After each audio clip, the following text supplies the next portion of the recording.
Manusia disebut dengan manusia bila terpenuhi 3 unsur pokok ya, yang menyusun kemanusiaannya, yaitu ada unsur fisiknya, ada unsur akalnya, kan?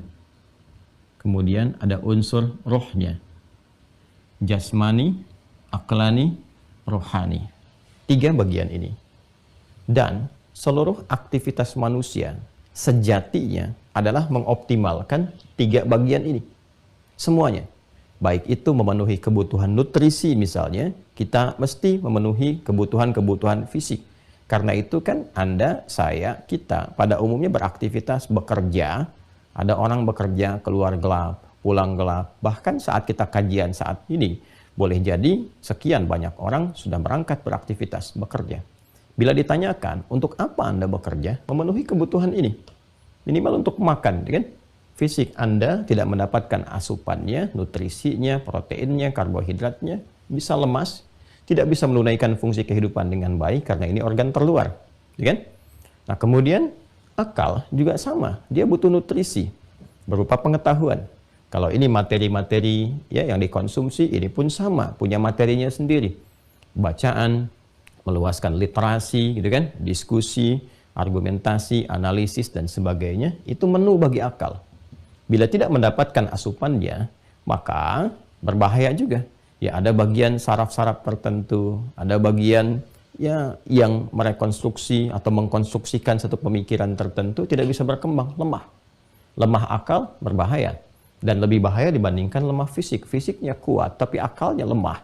Itu bisa digerakkan ya oleh pihak-pihak tertentu untuk menggerakkan fisik pada sesuatu yang lebih membahayakan. Ya, seperti akal pun membutuhkan menunya, nutrisinya, makanannya berupa ilmu pengetahuan. Fisik juga butuh nutrisi makanan yang kita konsumsi dalam menu harian. Roh juga itu membutuhkan asupannya. Dan ini tingkat yang paling tinggi. Karena roh itu menggerakkan seluruh bagian, baik di akal ataupun di fisik.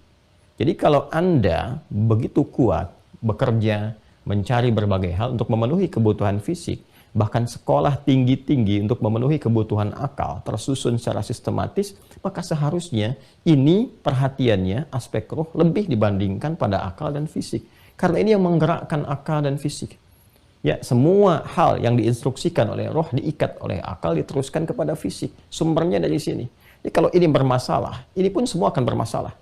Ya, terkena penyakit roh dalam hati, ya rohnya baik, di hati bermasalah. Kan ini seperti pernah saya sampaikan, adanya di nafas, di jiwa.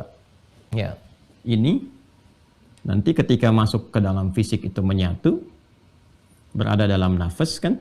Dari sini diserap ke dalam bahasa Indonesia bernafas, nafas. Jadi unsur kehidupannya, ini unsur kehidupan, nggak ada ini nggak hidup. Ya, awas hati-hati, akal nggak hidup, fisik nggak hidup. Ya, ini tidak berfungsi, masih hidup. Ya, tapi nanti mendekati hewan.